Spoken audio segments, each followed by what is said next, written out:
Eh ben bien le bonjour à tous. Alors aujourd'hui une petite vidéo.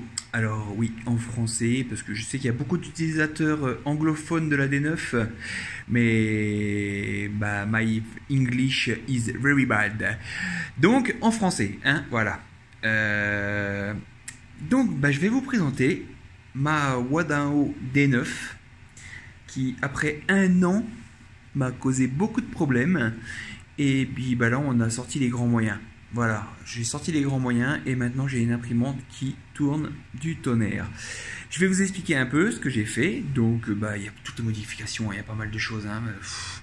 Là, il y a juste le châssis, les moteurs, le bed qui est encore d'origine, pas pour longtemps. Il va passer en 220 volts bientôt. Il est toujours sur roulette, il va bientôt passer sur rail linéaire. Mais en attendant, là, elle est fonctionnelle et elle m'a fait des prints de toute beauté. Donc, on va faire le tour du propriétaire. Donc, on va commencer par en haut.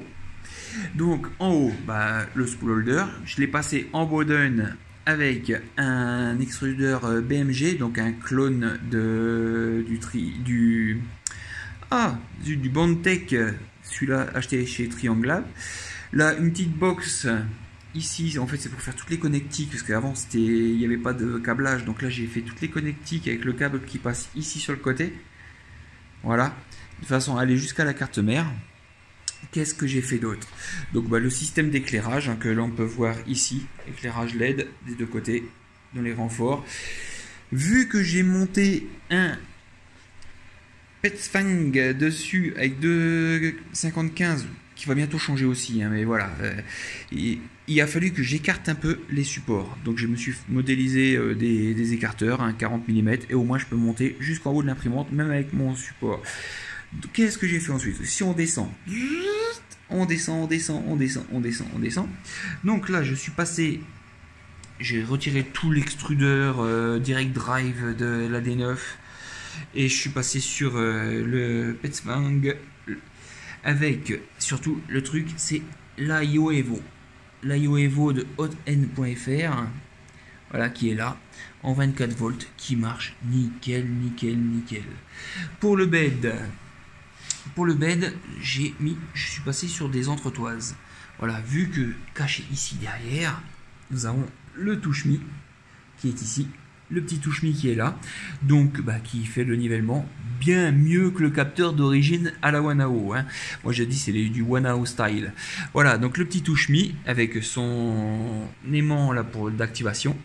Donc le bed, je l'ai posé sur des entretoises, donc il n'y a plus aucun réglage possible du bed. Donc tout est géré par le touche-mi. La petite caméra et le gros truc que j'ai fait là, qui m'a pris une bonne semaine avec le boulot ainsi de suite, c'est ça. Donc écran TFT 35 et dedans, je vais vous mettre la photo, hein, dedans une MKS Gen L avec les drivers TMC 2208. Donc on va se lancer une petite impression de test bed et puis voilà, hein, on continue. Alors voilà, la machine a préchauffé, elle est partie pour son petit leveling.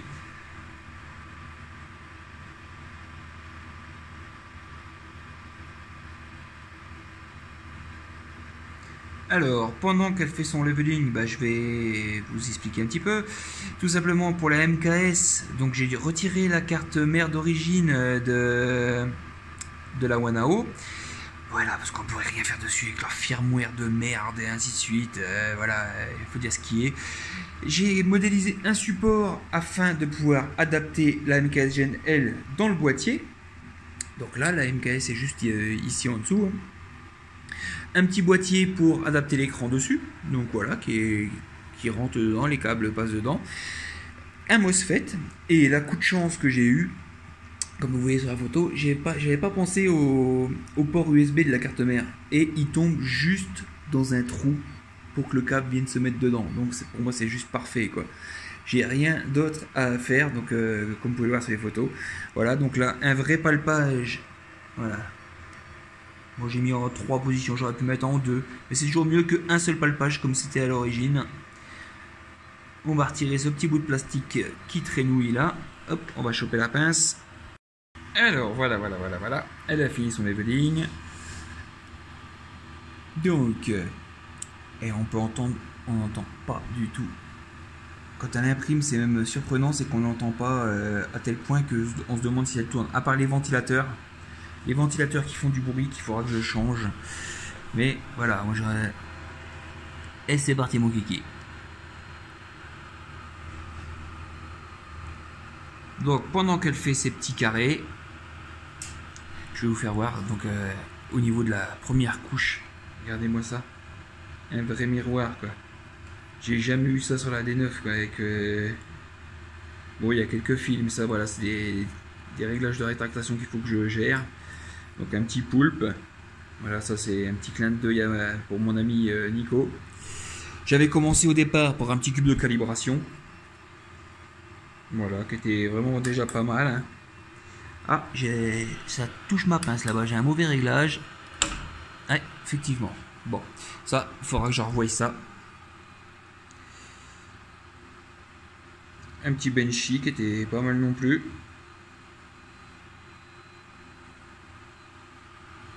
Hop. Et puis, on y va pour le leveling. En fait, il faut que je suis en train de réimprimer. On peut le voir sur la Tevo là. Je suis en train de réimprimer le bloc de fixation de la haute N là derrière, de façon à ce que le chariot soit un peu moins près du plateau. Voilà, c'est une chose à laquelle j'avais pas pensé. Et puis ça vient toucher mes petites pincinettes ici, qui sont là. Donc on va retravailler ça gentiment, mais sûrement, de façon à ce que ça soit parfait. Voilà, une première couche, comme vous pouvez le voir, parfaite. Chose que je n'ai jamais réussi à avoir avant, quoi. Donc, et puis pour la suite, bah voilà, hein, donc vous avez vu, ah j'ai aussi imprimé cette fusée, voilà.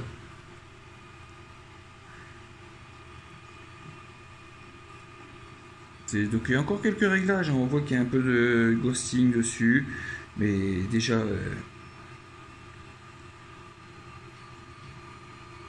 voilà, donc on va s'amuser, Prochaine étape, le bed en 220, les rails linéaires pour le bed, et puis je pense qu'elle sera parfaite pour enchaîner les prints, hein, et j'ai de la lithophanie à faire à gogo, ainsi de suite.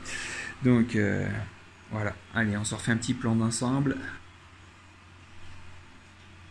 Bah, Tornado fait beaucoup plus de bruit que la D9 maintenant, c'est dingue quoi.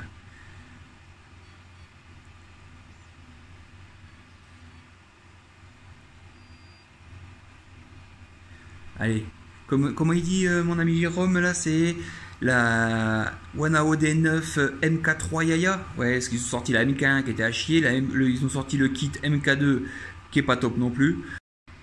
Et d'ailleurs, je vais passer un petit message. Voilà, je vais remercier Monsieur Guero Loco. N'hésitez pas à aller voir sa chaîne, je vais la mettre dans la description. Parce que il fait des vidéos de folie. Et surtout, c'est grâce à ces vidéos que j'ai pu brancher la MKS Gen L sur la Wanao. En suivant ces vidéos, ça m'a beaucoup aidé pour savoir comment la régler, comment faire tous les branchements dessus. Hein. Franchement, allez voir sa chaîne, vous allez être sur le cul, quoi. Elle est vraiment top. Allez, ciao ciao. Et puis, bah, prochaine vidéo, on verra pour la suite de la Wanao. Allez, hop, ciao.